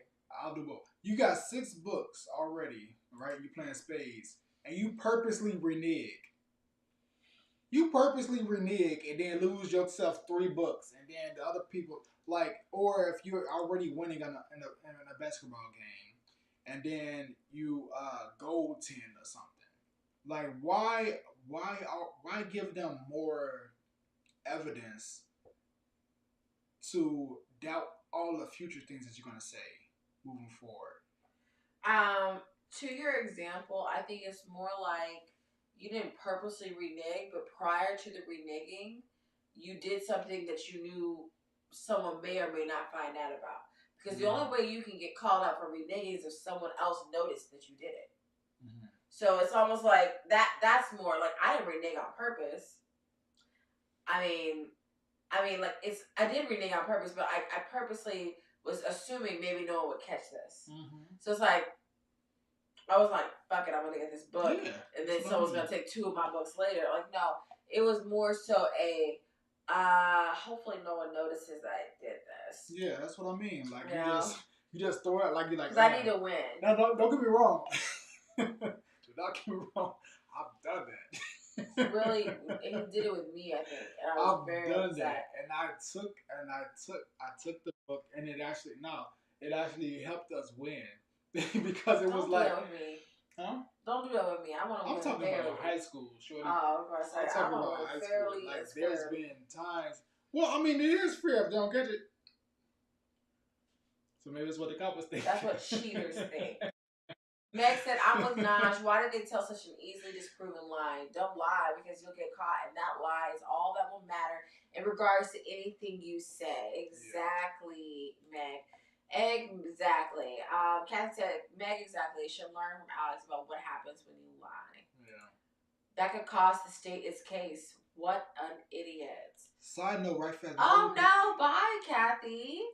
We'll have a good night, and we love ya. Thank you, Kathy. Thank you. We appreciate you. And we always have a good time with you. For the Naj and Reina squad, the tribe. Thank you so much. I just want to acknowledge that the superpower that Trish has. I was just thinking about we brought it up, and then she brought up like the cup situation, because when you can read a person's lips, like in the NBA, I always bring everything back to basketball, but they always talk about like what did you say about she brought it up? Start from the top. You said Trish had a superpower. She brought it up and you brought it up about the cup when I had the cup to my mouth. I was saying, like, Craig Frank, go ahead. Go ahead. I was saying the fact that you can read a person's lips, which is what the point is about, to like not being able to technically hear the individual, but to read their words based off of how their mouth is moving is crazy. Because in the NBA, like when the players are talking to themselves, right? Like, and you can't hear them mics on, but you see their mouths moving. It's like they're always saying something specifically. Like before Kyrie and KD teamed up on teams, they used to have these conversations where you couldn't hear their words, but you just see their mouths moving. And I was like, what are they saying? Nobody can really understand what they're saying, but they're like, what are they saying? Until somebody else was able to like actually like put their words together. It's like, oh, that's what they're saying. But Trish has that ability, and that is just. How do you know she has that ability? Well, that's what she say. Move the cup from your mouth. Because it's weird. Isn't she deaf? Trish is not deaf. Huh? Trish is not deaf. What is she? She's a human being that's not deaf. I thought Trish was deaf. Trish is not deaf. Trish, are you deaf? I think Trish She's is not deaf. deaf. No, Trish, let us know. Junebug is deaf. Junebug is deaf? Yes. Is it Junebug or? I think Yes, it's Trish. Junebug. No, Trish isn't deaf. Let us know.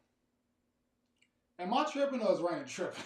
I'm not tripping. I don't think Trish is deaf. I think we have another. We do have someone that's deaf that's our regular. I think it's Junebug, but it's not Trish. Like, not bad, like. But it's like, so what's the deal? Right. Because I was sitting here like, why is he going through? Fine. I'm pretty deaf. Thank you. Is it Trish? Thank you. I knew I was tripping. Somebody was deaf. Then we had two deaf people. Why else would she say remove the cut? Like, she can hear me fine. What's so funny is I told you to remove it because we have deaf people, and Trish is our deaf person. See, I got a great memory as well. Right? Ray may remember some things, but I have a great memory. No, you just put two and two together. No. Well, there's someone else that is remember the deaf Trish as was. well. That's why I didn't say nothing. Because I usually say was like, thank oh, you. yeah. It's Trish. It's not Trish. It's someone She else. just said it was Trish. I know. I just didn't know Trish was deaf, actually. I don't know if she's ever told us. She is. I remember that. I remember that specifically. That's why I brought it up. Trish is from Australia. Trish is a little older than her and Kathy are around the same age, and she's deaf. I didn't know she was deaf. I remember that specifically. I remember Threw when me for a loop. she said it. When they said I need more. I know she's like, she's pretty deaf, like she can't hear well, or she's actually deaf. Girl, I remember. We have another girl that's deaf, and she has a picture, and I know she's African, I think, or African American. I don't know which one. But I remember that one, and then there's, which I thought it was Junebug. I just remember. I'm about to go back and find this. Go ahead. Ray don't like being wrong. I don't like being wrong, but I'll take it. But I'm glad that you reminded him to. You're so extra. I'm glad that you reminded him to move the cup from his mouth. So. Mm-hmm. I'll take my L. If I'm wrong, I'm sorry. I'm sorry if I'm wrong. And I'm sorry, Trisha, if I didn't remember. I'm sorry, my love. Right? And then you've got Alec Murdaugh for the defense. We got like two liars, right? But I can tell you, I've been doing this 20 years. Jurors look at officers and law enforcement they hold them to a much higher. Baby, stop. Okay, You need to let the okay. people know. Well, I'm sorry, Trish. That is a superpower, though. That's what I was saying. That's a super. Like The whole time I was like, the hell are you telling us to her for?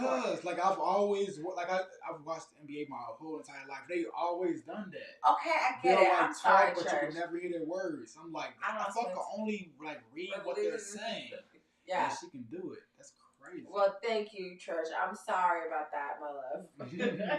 That's why I was like, wow. Standard. It is really bad when you have somebody who misses things, should have, 5 months is a long time. It's not like a little oversight, says it's okay to use trickery on a grand jury that then indicts the defendant. These are not like little, bad boy, we're going to let it go. No, these are bad. These are bad. And that was a blockbuster. Again, I don't care what side you're on. That was probably the biggest, most exciting part of this trial so far. I haven't seen anything top that on either side. It was really blockbuster. It really was. On Tuesday, Buster Murdaugh took the stand, and he was asked about those 300 blackout rifles. There were 3 on property. 2 are missing. Two of them were bought back in 2018. There was a replacement. Buster was asked about this and about whether or not Paul ever used his gun and how Paul treated guns around the property. So take a listen. Did at some point in time you and Paul receive 300 blackouts for Christmas? Yes, sir. Do you remember roughly, was that 2016 or 2017? Sounds right. Okay. And what color was your 300 blackout? It was black. And have you been sitting in this courtroom during the entire trial? Yes, sir. And the jury's seen a black 300 blackout. Is that yours? It is. That is my 300 blackout. Was that the one you got for Christmas? Yes, sir. And what color was Paul's? Paul's was black and tan. And when you say black and tan, what part was tan and what part was black? So the receiver would have been tan, and and barrel would have been tan. What part would have been black? Stock, maybe. Okay. And so yours was all black, his was black and tan. That's right. What happened to his that he got for Christmas in 2016? His gun was apparently stolen, lost, taken. Yeah. How do you know that? That's just what Paul told me. What happened to your gun after Paul's was stolen? My gun became, what we would both use. And did that create some confrontation between you two at times? Yes, sir. And why? Well, kind of like I just touched on. So he would use it. He's not very good about putting it back where he found it. I leave it somewhere. I go back and, want to get it, and it's not there. Did you notice, were you aware that Paul got a replacement at some point in time? No, sir. Well, you heard about that in the courtroom? Yes, sir. Trial? Okay. But up to that point, did you ever see Paul use the replacement? No, sir. I've never seen a replacement. So every time in your presence Paul was using a 300 blackout, which one would it be? Mine.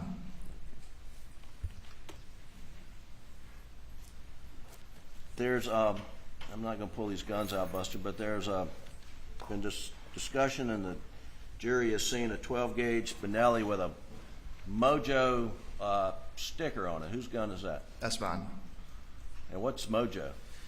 Mojo is a brand of decoy. It's basically what it is it's, say you buy a wood duck Mojo and it sits on a pole, but the wings are motorized, so it's to replicate, a more alive duck. And did you? Why does your Benelli have a Mojo sticker on it? Because I bought a Mojo decoy, and in the box it came with a sticker, and I put the sticker on the gun barrel. And so that way that's your gun. That's right. So, Sarah, you've got Buster Murdaugh saying that his brother Paul was pretty careless with guns. He would leave them around. He wasn't always putting things back. He never saw the replacement 300 blackout. And he said Paul often would use his 300 blackout, the one that we've seen in the courtroom. So how big of a deal do you think that is for the defense? Well, I think it's first, on one hand, it creates some confusion. And maybe the state's doing that on purpose because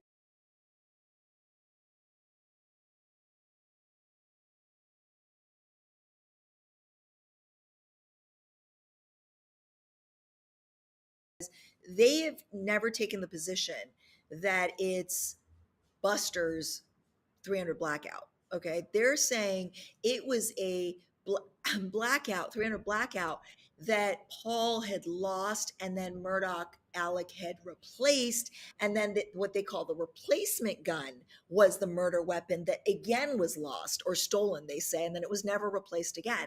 And, when you juxtapose Buster's testimony with Alec Murdaugh's August 2021 statement, where he shows up with Fleming and talks to Owens, he's asked about this blackout and he says, no, we replaced that. It's almost as though he doesn't realize that his son Paul had lost it yet again, had lost the replacement gun again. So the prosecution's position has been that the replaced 300 blackout went missing again. So it's like now we got the second 300 blackout that's gone missing.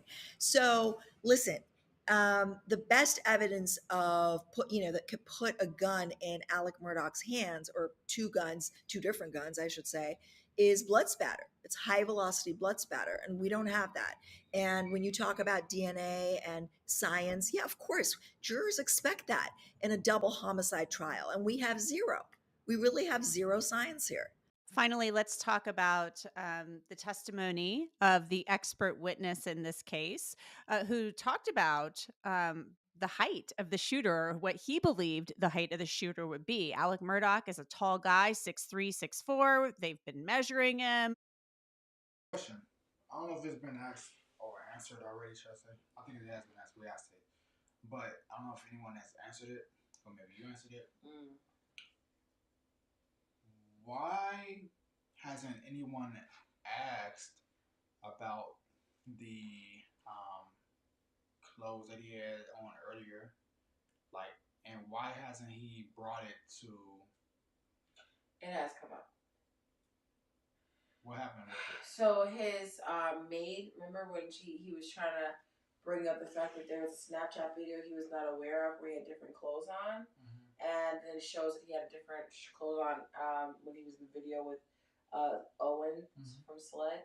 He went to his maid and they testified that he actually he was trying to get her to admit that she saw him in certain clothes throughout the day. She's like, no, that's not what you were wearing. You were wearing this that day. And he was like, no, I mean, like, basically he was trying to get her to change up her mind about what he had on so that he wouldn't get caught up with the clothes. And that came out in testimony. Right. I'm saying, like, why hasn't anyone brought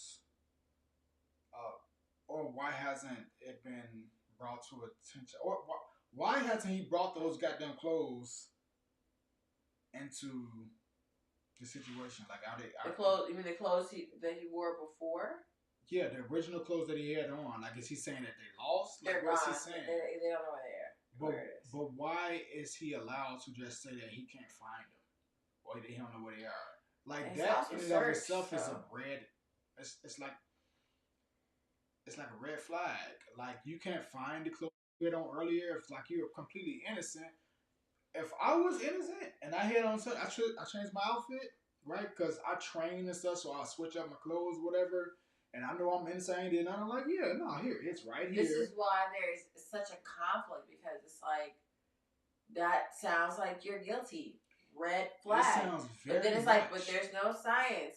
Red flag. But still, though, like, it's not like too much he's... doubt. It's, too much doubt. What I'm saying is not like... The clothes disappeared. The clothes were never seen again. Yeah, but I'm saying, like, it's not like it's a situation where he's, like, you know, like he traveled somewhere or he, like, went to a different state and left something. Like, for example, I just came back from Chicago and I left my hat that I usually wear, right? So that's gone. That's Zoe. I left my hat. You sure? Because we ain't got... What? You gotta be ready to fight. I ain't fighting nothing. So I got my hat, right? I left it in Chicago. That's an example of like what could happen or whatever if you have to bring up something for a reason why you don't have something. This was an hour prior, and he changed his clothes. Where are the clothes that you had on earlier that day? Why can't you bring that to the situation? If you're completely innocent, I would bring that willingly.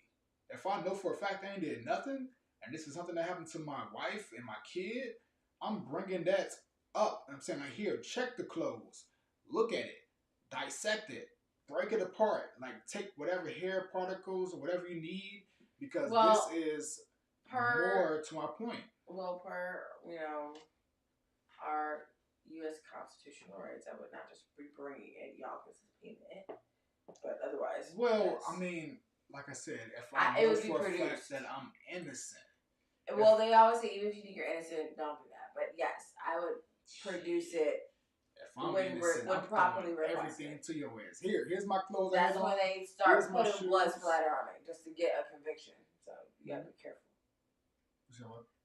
Innocent people do that often, where they just like openly go in and start talking and giving things and so on and so forth, and you never know if they're gonna use something against you, even though you're innocent. That's why you don't do that. So you actually have to like be smart even in that case. That's true. I mean, they can always like. You have to have your attorney with you no matter what, because you never know if someone's gonna be like, "Oh, well, there's no blood spill out of this right now, but whoosh, now there is. Take it." Like, you know, like come on, like. I mean, so, but to your point, yeah. It's just like the fact that it disappeared. No more for me. The fact that it completely disappeared is like. It makes you feel guilty. Anyway, guys, listen. I think that's enough for this video. We've done pretty well with this. We are still learning and trying to get to know this case. I mean, damn, we're going to keep going. It's Wednesday now, so I think we'll be back Friday or Saturday. Mm-hmm. Friday or Saturday? I would say probably Friday because Naj and I are moving out of our old house still into this house, and this is our last weekend, so we really need to focus. So hopefully we can do it Friday. I don't want to make any promises. If not, we'll certainly be back next week. I would say probably next Wednesday, like at the latest, right? Yeah. At the latest, because the 28th is our last day. So I'm hoping we can do Friday, because I really want to keep up with this. There's just so much going on. The case is supposed to rest next week, and then, like we said, there's a rebuttal period, and we want to be a part of that. Like, we try to hurry and get to the point where we're, like, live. Mm-hmm. So we'll see what happens, but I don't want us to make expectations and can't keep them. But we are back. We're back having a good time with you guys. Let us know if you need anything else, or if you need anything in regards to us to talk about. So go to our Patreon or comment in our the live video here. When you comment in the live video, it helps us to get back in the algorithm, helps people to see us and to know us.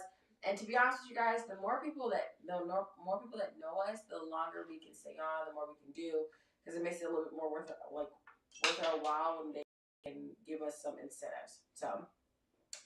Yeah. Thank you. And if there are any other cases that y'all are interested in, feel free to drop them afterwards, after we end the live, just so that we can look at what will be next and what else is interesting, trending, all of those things as well. So we appreciate it. Yes. Thank you guys. We had a great time with you per usual. Thanks for the chats. You guys have a great evening, and maybe we'll see you Friday. Otherwise, worst case scenario, you'll see us next week. Bye. Mm-hmm. Peace.